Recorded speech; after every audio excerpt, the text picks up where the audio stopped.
علیہ السلام کی بارگاہ میں اپنی محبتوں اور عقیدتوں کا نذرانہ پیش کرنے کے لیے ہے۔ امام علی مقام کی شان و عظمت، امام حسن مجتبی، یہ خاندان نبوت، خاندان رسالت، مولا مرتضی شیر خدا کا گھر، سیدہ فاطمہ الزہرا کا گھر، رسول اللہ صلی اللہ علیہ وسلم کا گھر، اس گھر کی سب سے پہلی خوشی کا نام حسن مجتبی ہے۔ یہ وہ شہزادے ہیں کہ جن کی سبحان اللہ سبحان اللہ، سب سے پہلے رسول اللہ صلی اللہ علیہ وسلم خوش ہوئے۔ اور یہ بات یہاں یاد رہے کہ یہ گھر مولا مرتضی کا گھر، سیدہ زہرا کا گھر، سیدہ زہرا پاک کی اولاد، یہ رسول اللہ کی اولاد ہے۔ حضرت جابر رضی اللہ تعالیٰ عنہ سے یہ روایت ہے، طبرانی نے اس کو نقل کیا ہے، رسول اللہ صلی اللہ علیہ وسلم نے فرمایا ان اللہ جعل ذریۃ کل نبی فی صلبہ وان اللہ جعل ذریتی فی صلب علی ابن ابی طالب۔ حضور علیہ السلام نے فرمایا کہ ہر نبی کی اولاد اس کی اپنی صلب میں ہے، اور اللہ تعالیٰ نے میری ذریت علی ابن ابی طالب کی صلب میں رکھی ہے۔ ایک ہی گھر ہے، سبحان اللہ، اور علی کا گھر، یہ ایک گھر ہے۔ مولا مرتضی شیر خدا واہ کے واہ واہ واہ، حسن و حسین، حضور نے فرمایا یہ میرے بچے ہیں، یہ میرے جگر پارے ہیں، یہ میری اولاد ہے، یہ میری ذریت ہے۔ آپ نے جو پہلا سوال حضرت قبلہ مفتی اسلام، مفتی اعظم پاکستان، مفتی محمد حنیف قریشی صاحب سے آپ نے جو کیا تھا، اس پر ایک بات کہنے کی مجھے بھی اجازت ارشاد فرمائیں کہ آپ نے ایک جی روایت جی جی جی جی جی ضرور ضرور، آپ نے ایک روایت پیش کی، اس روایت پر اصل جواب جو ہے مفتی صاحب نے بڑا شاندار انداز میں اس پر تبصرہ کر دیا ہے اور وجوہات کا ایک انبار پیش کیا ہے، لیکن ایک روایت ایسی ہے جو بالکل صاف لفظوں میں حکم دیتی ہے ان کے لیے۔ جو سوال آپ کا ہے جو صاف لفظوں میں ہے، یہ اس کو نقل کیا اس وقت چونکہ میرے جی جی، مطابق ہے، تو یہ ہے الخصائص الکبریٰ، امام جلال الدین سیوطی امام نے اس روایت کو نقل کیا ہے، اور ابن عساکر کے حوالے سے فرماتے ہیں کہ انہوں نے کہا کہ رسول اللہ صلی اللہ علیہ وسلم نے فرمایا کہ کوئی شخص اپنی جگہ سے نہ کھڑا ہو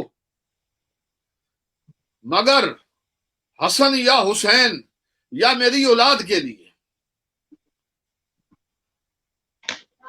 یہ واضح طور پر رسول اللہ صلی اللہ علیہ وسلم نے ارشاد فرما دیا، ان کا جو پروٹوکول ہے حسن و حسین یا حسن و حسین کی اولاد کے لیے، یہ سرکار علیہ السلام کا ارشاد ہے، جلال الدین سیوطی نے نقل کیا ہے، حوالہ ابن عساکر کا ہے، راوی انس ابن مالک ہیں، اور بڑی اوپر بات اس کے اوپر ایک روایت لکھی، فرمایا کہ طبرانی نے ابو امامہ سے روایت کی، انہوں نے کہا کہ رسول اللہ صلی اللہ علیہ وسلم نے فرمایا ہر شخص اپنے بھائی کے لیے اپنی جگہ سے کھڑا ہوتا ہے، اٹھتا ہے، مگر بنی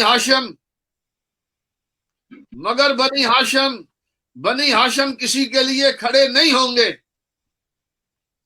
یہ مسئلہ واضح ہو گیا ہے کہ ان کو جہاں اور طرح سے تخصیص حاصل ہے کہ یہ حضور علیہ الصلوۃ والسلام کے ساتھ شریکہ ہے، ان کا کس بات میں شریک ہیں؟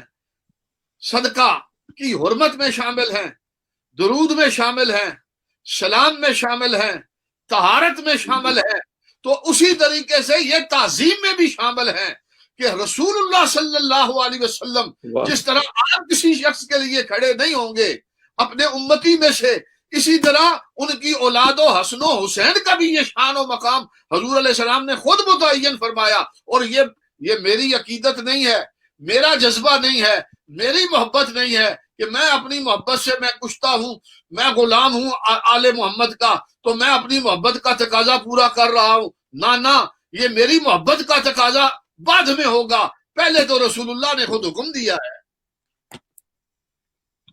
سبحان اللہ سبحان اللہ، واہ واہ واہ قبلہ۔ ماشاء اللہ۔ پہلی بات تو یہ ہے، معاملہ یہ ہے جس ہستی کی بارگاہ میں ہم نے سلام پیش کرنا ہے، اور جو سوال آپ نے ارشاد فرمایا میں ضرور اس پر ایک دو باتیں عرض کروں گا، لیکن افسوس یہ ہے اپنوں پہ بھی اور بیگانوں پر بھی، الحمدللہ گزشتہ 5 سال سے انجمن خدام صوفیہ حضرت امیر ملت ٹرسٹ برمنگھم میں باقاعدہ امام علی مقام حضرت امام حسن مجتبیٰ کا ہم عرس مناتے ہیں، آپ کی شان و عظمت کا ماشاء اللہ۔ اور الحمدللہ پورے برطانیہ میں ہم نے اس کا آغاز کیا ہے، اور لوگوں کو اب اس طرف ماشاء اللہ اس توجہ کروائی ہے۔ اس کی وجہ یہ ہے، میں نے جو ابتدائی لفظ بولا، حسن پاک وہ ہے کہ جو پہلی خوشی ہے رسول اللہ صلی اللہ علیہ وسلم کی، اور حضور علیہ الصلوۃ والسلام نے فرمایا، اور خود مولا کائنات سے یہ روایت موجود ہے، الحسن اشبہ برسول اللہ صلی اللہ علیہ وسلم ما بین الصدر الی الراس، والحسین اشبہ بالنبی صلی اللہ علیہ وسلم ما کان اسفل من ذلک۔ ترمذی شریف کی یہ روایت ہے۔ آپ نے آج کی اس پروگرام کا عنوان بھی یہی دیا ہے، وہ شبیہ مصطفیٰ ہیں جن کی صورت کا نقش، جن کے شکل کے نین، جن کی آنکھیں، جن کے ناک، جن کا رخ، جن کے لب، جن کا سر، جن کا سینہ ہو بہو مصطفیٰ کریم جیسی صورت کا ہو۔ بتائیے کائنات میں اس سے بڑھ کر حسن کون ہوگا، اور حسن کون ہوگا، اور حسین کون ہوگا؟ اور واہ حسین واہ واہ، لاجواب قبلہ، ماشاء اللہ۔ جو وہ، اب دیکھیے میں لفظ بولنے لگا ہوں، شبیہ کو کیا کہتے ہیں ہماری انگلش زبان میں؟ ہم برطانیہ میں بیٹھے ہیں، تھوڑی سی انگریزی کی چلا دینا۔ جی جی جی، ضرور ضرور۔ شبیہ انگلش میں کہتے ہیں کاپی، یہ کاپی ہے۔ تو جناب یہ فکرہ سمجھنے میں ذرا لطف آئے گا کہ حسن مجتبیٰ بالکل کاپی ہے رسول اللہ صلی اللہ علیہ وسلم کی صورت مبارکہ کی۔ سبحان اللہ، لاجواب قبلہ، بہت خوبصورت جملہ عطا فرمایا۔ کیونکہ خود کہا، خود فرمایا الحسن اشبہ برسول اللہ۔ یہ صرف مولا علی نہیں کہہ رہے کہ مولا علی کہہ رہے ہوں کہ چونکہ میرا بیٹا ہے تو میں یہ محبت میں کہہ رہا ہوں۔ بچہ ہوتا ہے نا، چھوٹا بچہ، تو مائیں کہتی ہیں، دادیاں کہتی ہیں، مامے کہتے ہیں، چاچے کہتے ہیں، رشتے کے دار کہتے ہیں یہ کس پہ گیا ہے، شکل دیکھ کر کہتے ہیں کس پہ گیا ہے۔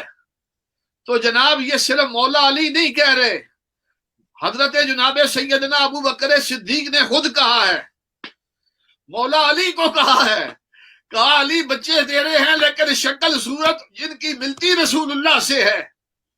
واہ واہ واہ، سبحان اللہ سبحان اللہ، ماشاء اللہ ماشاء اللہ۔ اب یہ بات ذہن میں رکھیں، ان کے لیے جو معاملات، جس طرح مفتی صاحب بات بیان کر گئے اور بڑی اچھی تمہید باندھ گئے، ہمارے لیے آسان کر گئے بات کرنا، ان کے لیے جتنا پروٹوکول ہے آج اس وقت دنیا میں، آپ نے جس طرف اشارہ کیا وہ تو ابتدا ہے، وہ تو شروعات ہے، وہ تو رسول اللہ صلی اللہ علیہ وسلم کو گئے ہوئے، اس دنیا سے پردہ فرمائے ہوئے ابھی تو جناب 40 سال نہیں گزرے تھے۔ آج دیکھیں 14 صدیاں گزر گئیں، وہ زہر کس طرح چل رہا ہے، وہ نفرت کس طرح چل رہی ہے۔ حضور علیہ الصلوۃ والسلام نے جو ان کا پروٹوکول بیان کیا، صرف سرکار نے بیان کیا، میں نے یہ سوال اپنے گزشتہ کئی پروگراموں میں کر رکھا ہے، میں نے اللہ اسألکم علیہ اجرا الا المودۃ فی القربى کیوں مطالبہ کیا؟ انما یرید اللہ لیذھب عنکم الرجس، اس آیت کا نزول کی شان، وہ یہ ساری باتیں اپنی جگہ، بالاتفاق بات یہ ہے کہ اس کے اندر جناب حسن حسین موجود ہیں بال اتفاق، اس کا دشمن اول ہے وہ، بال اتفاق یہ بات ہے۔ میرا سوال یہ ہے، یہ تو خود پروردگار عالم جل وعلا شانہ فرما رہا ہے، کل سے جملے کا آغاز کیا، کل لا اسألکم الا المودۃ، یہ تو اللہ تعالیٰ فرما رہا ہے نا۔ یہ جو شان ان کی اور ان کی پاکیزگی، ان کی طہارت، وہ تو ارادہ الہی ہے، درست، وہ ارادہ الہی ہے، انما یریدو فرمایا، وہ اللہ کا ارادہ ہے۔ سوال یہ سمجھنا ہے کہ حضور علیہ الصلوۃ والسلام نے ان کی شان و مقام و مرتبے پر درجنوں احادیث موجود ہیں، لیکن یہ قرآن ہے، قرآن 30 پارے ہیں، 31 نہیں، 30 پارے ہیں، اور ایک کتاب ہے، اس کے اندر قیامت تک کے لیے آپ کے لیے ضابطہ موجود ہے۔ اب اس کتاب کے اندر جو آخری کتاب ہے اور آخری وحی ہے، اس کے اندر کوئی بات ایسی ہوگی جو غیر اہم ہوگی؟ بالکل نہیں ہو سکتی۔ نگاہ کیا جا سکے، کوئی بات تصور کر سکتا ہے کہ اس کی یہ ایک مسئلہ علماء بیان کرتے ہیں کہ ایک آیت کا منکر قرآن کی وہ کافر ہو جاتا ہے۔ میں کسی کو کافر نہیں بنانا چاہتا، میں یہ کہنا چاہتا ہوں کہ آپ یہ بتائیں کہ قرآن کی کسی ایک آیت کی طرف توجہ نہ کی جائے اور اسے غیر اہم سمجھا جائے، یہ کیا معنی رکھتا ہے؟ جب قرآن کہتا ہے کل لا اسألکم علیہ اجرا الا المودۃ فی القربى، پھر کس چکروں میں پڑے ہو؟ مودت قربا کی جو سرکار علیہ الصلوۃ والسلام کی زبان پر نور سے مطالبہ اللہ کر رہا ہے، اللہ مطالبہ کر رہا ہے۔ اب جو بھی اس مطالبے کا حق ادا نہیں کرے گا، وہ اس نے کس کا حق مارا؟ اس نے اللہ کا حق مارا، اس نے اللہ کے مطالبے کو ٹھکرا دیا۔ اس بات کو سمجھنا ہے۔ ان کی محبت کو رسول اللہ نے اپنی محبت کہا جو ان سے محبت کرے وہ مجھ سے محبت کرے، جو ان سے جنگ کرے وہ مجھ سے جنگ کرے۔ حضرت زید بن ارقم رضی اللہ تعالی فرماتے ہیں ان رسول اللہ صلی اللہ علیہ وسلم قال لعلی وفاطمہ والحسن والحسین انا حرب لمن حاربتم وسلم لمن سالمتم، وہ ان سے جنگ کرے گا وہ مجھ سے جنگ کرے۔ جس نے حسن سے جنگ کی، جس نے علی سے جنگ کی، جس نے حسین سے جنگ کی، کیا معنی ہے اس حدیث کا؟ ترمذی نے بھی اس کو نقل کیا، ابن ماجہ کا بھی نے نقل کیا۔ جس نے مطالبہ پورا نہ کیا حق قرابت رسول اللہ کا، مودت پوری نہ کی، اس نے کس کو چھوڑا؟ اس نے تو قرآن کو چھوڑا۔ یہ بڑا نازک معاملہ ہے۔ بہت سارے معاملات میں جس طرف آپ مجھے لے جانا چاہتے تھے، آل سنت نے بہت کف لسان کا حکم دیا بہت سی وجوہات سے، اور ہم اس کف لسان کے پابند ہیں۔ یہ ایک کانسٹیٹیوشنل کی بات ہے، یہ آل سنت کے اندر ایک کانسٹیٹیوشن بنایا گیا، ایک اصول بنایا گیا۔ اب جس اصول کو بنایا گیا اس کی وجوہات بھی انہیں پتہ ہیں، لیکن آج وہ کف لسان جو آل سنت کے ٹھیکیدار ہیں اور علمبردار ہیں اور جو سیل پروف قسم کے سنی ہیں، جو کہتے ہیں ہماری سنیت کسی سے نہیں ٹوٹتی،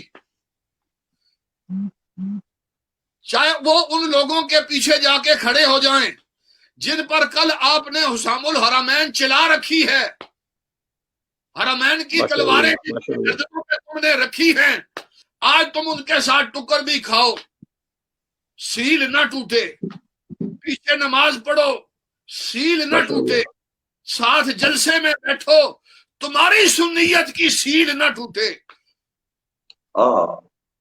مجھے تعجب ہے، مجھے حیرت ہے اس بات پر۔ اور جب کہ قرآن مطالبہ کرے، رسول مطالبہ کرے، نبی مطالبہ کرے، اور 40 سال نہ گزرے، مولا علی شیر خدا فرماتے ہیں فاطمہ زہرا کا، بی بی پاک کا وصال ہوا، میں نے دیکھا کہ لوگوں کی آنکھیں بدل گئیں۔ بہت ساری باتیں ہم کر نہیں سکتے، کانسٹیٹیوشن کے ہم آج بھی پابند ہیں، لیکن ہمیں اس راہ پر نہ چلاؤ، ہمیں اس راستے پہ مت لاؤ، وہ تمہیں بہت مہنگا پڑے گا، بہت مہنگا پڑے گا۔ امام عالی مقام حضور علیہ الصلوۃ والسلام کی آل و اولاد، ان کا معاملہ بالکل جدا، بالکل جدا۔ میں ایک بات اور کہتا ہوں، غالباً علامہ یوسف نبہانی نے یہ بات نقل کی ہے، ان کی ایک مشہور کتاب ہے، رسالہ ہے چھوٹا سا، غالباً برکات آل رسول، انہوں نے اس روایت کو نقل کیا غالباً امام پاک امام جعفر صادق یا امام باقر کے حوالے سے، جس شخص نے بھی آل رسول سے بغض کیا، ایک حکم یہ ہے کہ علی پاک کا بغض رکھنے والا منافق ہے، یہ الگ چیزیں ہیں، یہ فتوے کی چیزیں ہیں اس کے دل میں، یہ میں نے ابھی حدیث پڑھی ہے، لمن حاربتم، اس نے جنگ کی رسول، یہ ایک الگ چیزیں ہیں۔ برکات آل رسول کے اندر علامہ یوسف نبہانی یہ قول لکھتے ہیں، غالباً امام پاک کا، امام جعفر صادق کا یا امام باقر کا، فرماتے ہیں کہ جو شخص حضور کی اولاد کے ساتھ بغض رکھتا ہے اور دل میں کینہ رکھتا ہے اور ان پر سوال و جواب کرتا ہے اور اعتراضات کرتا ہے، فرمایا اس کو دنیا کے اندر سزا ملتی ہے، اور دنیا کے اندر اس کو سزا یہ ملتی ہے کہ اس کی عمر منقطع کر دی جاتی ہے، اس کی معیشت تنگ کر دی جاتی ہے، زندگی اس کی تنگ ہو جاتی ہے۔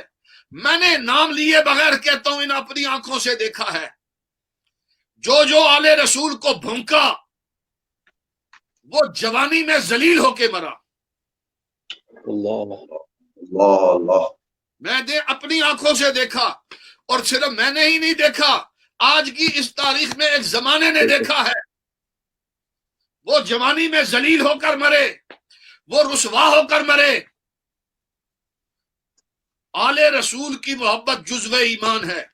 میں امام حسن مجتبیٰ کے حوالے سے بہت ساری روایتیں میرے سامنے پیش نظر موجود ہیں، لیکن میں جو بات اصلاً پیغام کی کہنا چاہتا تھا، حضور علیہ الصلوۃ والسلام کے ارشادات، سرکار علیہ الصلوۃ والسلام نے صاف لفظوں میں فرمایا، حضرت جناب سیدنا ابو ذر غفاری رضی اللہ تعالیٰ عنہ یہ وہ خود فرماتے ہیں، اور اس کو حضرت عبداللہ ابن عمر بن عاص اس کے راوی ہیں، وہ بھی فرماتے ہیں کہ سمعت رسول اللہ صلی اللہ علیہ وسلم، اور کیا خوبصورت انداز ہے بیعت کرنے کا، روایت کرنے کا، اور ایسا کعبہ شریف کے دروازے کو پکڑ کر مجھے بتائیں کہ عام آدمی بھی، عام مسلمان بھی کعبے کے اندر کھڑا ہو کر جھوٹ بولنے سے خوفے گا، اور پھر بندہ کعبے کا دروازہ پکڑ لے اور یہ بھی لوگوں کو کہے لوگوں سنو، جو مجھے جانتا ہے جانتا ہے، جو نہیں جانتا وہ سن لے، میں ابو ذر ہوں۔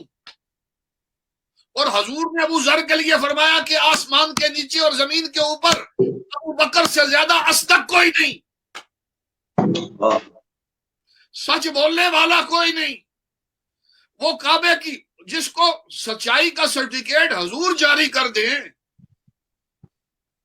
اور جس کی زبان کی صداقت پر مہر حضور لگا دیں، وہ شخص کہے کعبے کے دروازے کو پکڑ کر کہے، یہ عظمت کی بات ہے کہ جو بات کہنے لگا ہے اس بات کی اہمیت ہے، آگے جو بات کرے گا وہ بات کی اہمیت ہے۔ کیا فرمایا؟ یہ روایت نقل کی کہ الا ان مثل اہل بیتی فیکم مثل سفینۃ نوح من رکبها نجا ومن تخلف عنها ہلک۔ اللہ اکبر۔ ہلاکا۔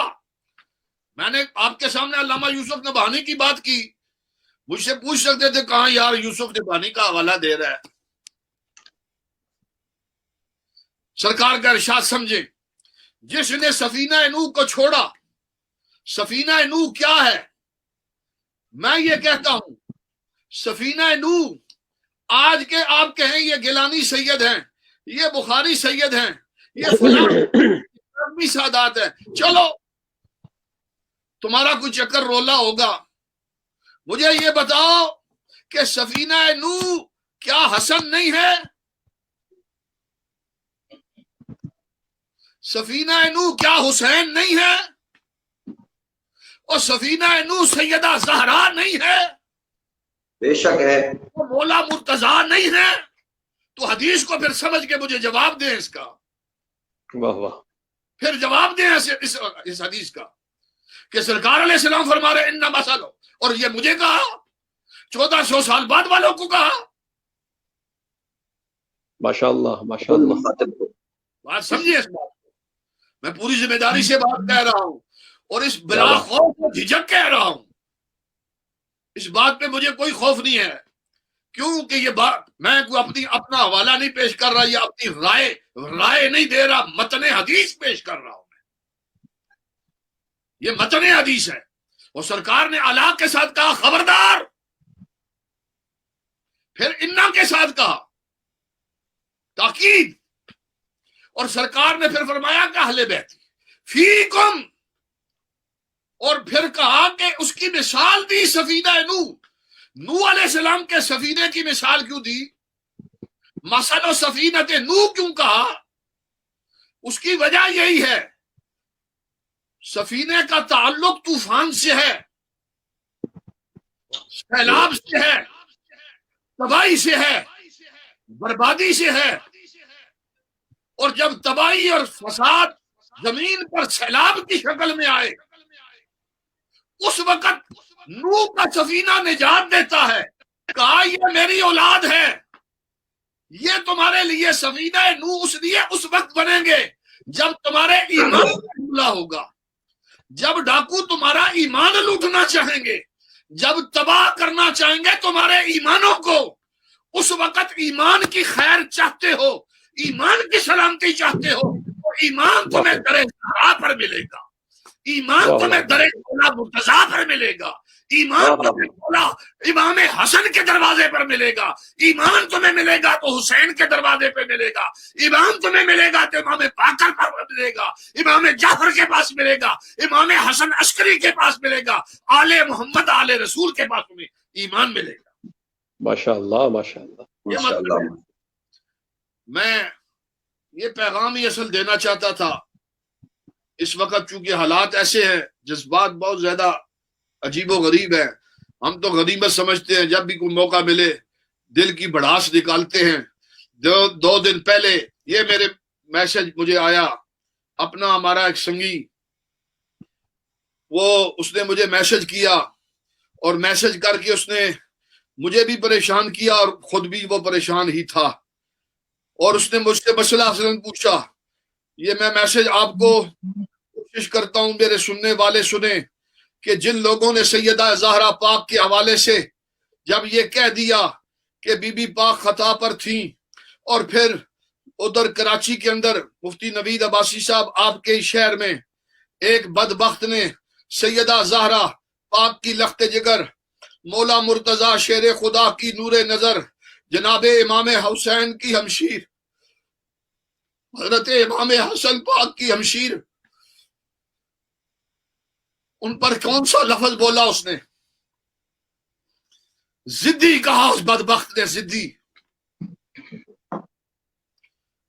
کوئی میری بہن کو زدی کہے، مجمع میں کہے، سٹیج پر کہے.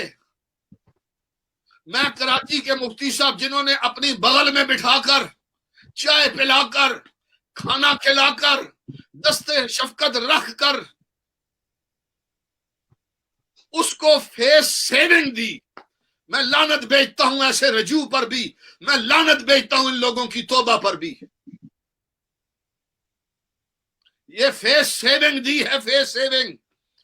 میں ان مفتیوں سے پوچھتا ہوں تمہاری بہن کے بارے میں یہ کہے تو پھر بات کرو 2 جمع 2 4، کھل کے بات کرو. اس نے نہیں کہا، ویڈیو موجود، اس نے کہا وہ سر مارنے کے لیے امام علی مقام سر مارنے کے لیے کربلا میں گئے. الیاذ باللہ. اللہ کیا کہتا ہے اور رسول اللہ کیا کہتے ہیں؟ آپ روتے ہیں یزید کو کہ یزید ظالم تھا. یہ یزیدی جو بیٹھے ہیں ادھر، یہ یزید کی جو ذریت موجود ہے. ایک بندے نے مجھے میسج کیا، اس نے کہا کہ میرے باپ نے جناب مولا مرتضیٰ کا نام بلکہ لفظ لکھے پنجتن کا نام. جب پنجتن کہا تو خود رسول اللہ ساتھ موجود ہے. اس نے کہا گاڑی کی تقریر کے اوپر میں نے محبت کے ساتھ لکھا ہوا تھا، تو باپ نے کہا اس کو مٹا دو. مفتی نوید عباسی صاحب، اس شخص نے جو دروازہ کھولا لاہور میں بیٹھ کر، اس مولانا نے، یہ معمولی بات نہیں ہے، یہ وہ ناسبیت ہے، ناسبیت. پیچھے درجنوں لوگ ہر صدی میں، یہ میں نہیں کہہ رہا یہ آج کوئی خود رو پودے ہیں، یہ چیزیں بھی انہیں ورثے میں ملی ہیں. جیسے ہم جیسوں کو مولا مرتضیٰ کی محبت اور ان کی اولاد کی محبت اپنے ورثے میں ماں کی گھٹی سے ملی ہے، ان کو بھی یہ جو بغض آل محمد ہے یہ بھی ان کو اپنی ماں کی گھٹیوں سے ہی ملا ہے. یہ بھی پلید خاندانوں سے ہی تعلق رکھتے ہیں، یہ انہی کی ذریت میں سے ہیں. میں صاف لفظوں میں کہتا ہوں، ہم نے کلمہ پڑھا ہے لا الہ الا اللہ محمد الرسول اللہ. جس محمد الرسول اللہ کا کلمہ پڑھا ہے، ہم سب سے پہلے اس محمد الرسول اللہ کے بچوں کے وفادار ہیں. لاجواب، سبحان اللہ. پھر محمد الرسول اللہ کی ہر نسبت سنی ہم احترام کرتے ہیں. صحابہ ہمارے سروں، ہمارے سر کی جو پگڑیاں ہیں یہ صحابہ کی گرد راہ پہ قربان. سبحان اللہ، سبحان اللہ. ہم تو مدینہ منورہ جاتے ہیں، ان گلی کوچوں ان پتھروں کو چومتے ہیں. چائنا کے بنے ہوئے وہ نقشے پائے رسول، چائنا کے بنے ہوئے وہ چھاتی پہ لگاتے ہیں یار، درست. وہ میڈ ان چائنا ہے. ہم حضور کی نسبتوں کی امین ہیں لیکن یاد رکھو جو شان و مقام حضور علیہ الصلوۃ والسلام کے خون کی ہے وہ کسی شے کی نہیں ہے، وہ کسی شے کی نہیں ہے. وہ مٹی اگر افضل و اعلیٰ بن گئی، برتر بن گئی اور عرش سے بڑھ گئی، کعبے سے بڑھ گئی، جس مٹی نے حضور کے جسم کو چھو لیا اور جس کو رسول اللہ اس حجر اسود کو تم آج تک میں چومتے کھڑے ہو اور چوم رہے ہو اور فتویٰ یہ دیتے ہو کہ اس لیے چوم رہے ہیں کہ جناب سیدنا عمر ابن خطاب رضی اللہ تعالیٰ نے کہا کہ اے پتھر تجھے نہ چومتا، اگر آنکھوں سے نہ دیکھا ہوتا کہ رسول اللہ نے تمہیں چوما ہے تو پتھر کو تو 10 دفعہ ہی حضور نے چوما ہوگا، 15 دفعہ ہی چوما ہوگا. اور جن کے منہ چومے، جن کے رخ چومے، جن کے ماتھے چومے، جن کو چھاتی پہ بٹھایا، جن کو کندھوں پہ بٹھا کے شہر مدینہ کی گلیوں میں حضور نکلتے رہے، سبحان اللہ. گردنوں پہ چھرے چلائے، سینے پہ خنجر مارے اور زہر دیے. آج تم اس جگہ کھڑے ہو، آج ان کے تذکرے اس لیے اسی انداز دیکھو نا. اور جس ظالم بدبخت عبدالعلیم نام کے اس بے غیرت نے، میں اس کو کہتا ہوں شیطان بڈھا، بوڑھا بھی نہیں کہتا، شیطان بڈھا. اس نے کہا کہ اس کو طلاقیں ہو گئی سیدہ زینب کی بات کی بی بی پاک کے حوالے سے.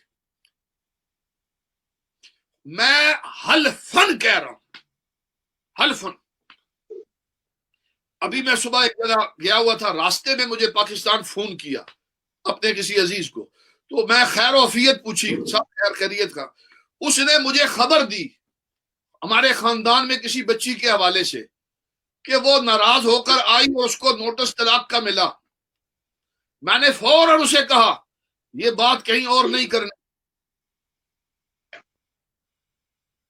شریف لوگ، خاندان کے لوگ اپنی بچیوں کی طلاقوں کی باتیں باہر نہیں کرتے.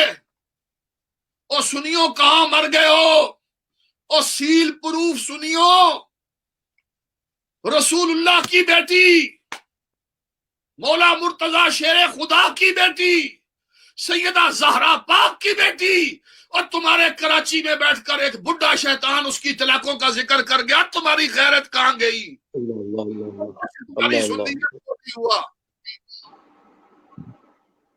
اور یہ ایسی بے غیرت سنیت، یہ بے غیرت سنیت ہے. تمہیں ننگا کیا جائے گا، یہ تمہارا غلط فہمی ہے. جب تک ہم زندہ ہیں خدا کی عزت کی قسم علم کی زبان بھی بولیں گے، تحقیق کی زبان بھی بولیں گے، اور جو زبان تمہیں سمجھ میں آتی ہے وہ زبان بھی تمہارے بول کے تمہیں دکھائیں گے. اللہ اللہ. اور ایک سال پہلے، پورا ایک سال پہلے، اسی مہینے میں اکتوبر میں، یہ میں نے اپ ڈیٹ کیا اپنے فیس بک میں، جا کے دیکھیں. یہ باتیں کوئی اتفاقاً میں کر چکا، اتفاقاً. وہ کسی اور کے حوالے سے. وہ کراچی کے اندر جب وہ آپ کے یہ پتہ نہیں یہ کراچی شہر میں سے بہرحال آپ کو دیکھ کر سکون آتا ہے کہ کراچی میں آپ جیسے لوگ بھی موجود ہیں. وہاں پہ وہ ایک مولوی نے کہا کہ یہ یزید کی جو اس کو جو بنایا گیا اس کو خلافت دی گئی. میں نے کہا تف تیرے منہ پر، تیرے منہ پر.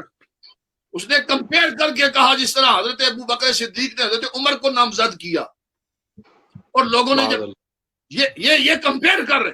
تم عظمت صحابہ کے پاسبان ہو، تم یزید کا موازنہ حضرت عمر سے کرو اور تمہاری سنیت کو کچھ نہ ہو، اور خلافت راشدہ کا موازنہ کرو اس ملوکیت کے ساتھ کہ جس ملوکیت کو امام الانبیاء صلی اللہ علیہ وسلم نے فرمایا دانتوں سے نوچ کھانے والی ملوکیت، اس ملوکیت کے ساتھ جس کو حضور علیہ السلام نے فرمایا لونڈوں کی حکومت، میری سنت کو بدل دینے والی حکومت، اس کو تشبیہ دے رہے ہو کس کے ساتھ؟ کشور عدالت کا تاجور جناب سیدنا عمر، تربیت پیغمبر کا شاہکار عمر، تم اس کے ساتھ تشبیہ دے رہے ہو. لیکن تمہاری سنیت کو کچھ نہیں ہوتا. میں حسن حسین کا نام لے لوں، رافضی، نیم رافضی، فلانا رافضی، جاؤ پہلے اپنے شجرے چیک کرو اپنے ماؤں سے، پھر ہمیں رافضی کہنا. ہم رافضی نہیں، ہم محب اہل بیت. درست قبلہ. ہم میں سمجھ رہا ہوں شاید موضوع لمبا ہی ہو گیا ہے، تو اب شاہ صاحب کی خدمت میں معافی کا خواستگار ہوں، کا وقت دے دیا. وآخر دعوانا جی قبلہ بہت شکریہ، جزاک اللہ. حضرت شاہ صاحب بھی آپ کو سن کر محظوظ ہوئے اور ہمیں بھی لطف آیا، اور جو آپ کے حوالے سے ہم نے سن رکھا اور ویسے سنتے رہتے ہیں، آج سیکھنے کا موقع ملا کہ واقعتاً اللہ تعالیٰ نے آپ کو جرأت بھی دی ہے اور بولنے کی بے باکی بھی دی ہے، اور جس طرح خارجیت کے پرخچے اور ناسبیت کے آپ پرخچے اڑا رہے ہیں، اللہ تعالیٰ آپ کو برکتیں عطا فرمائے. درست فرمایا.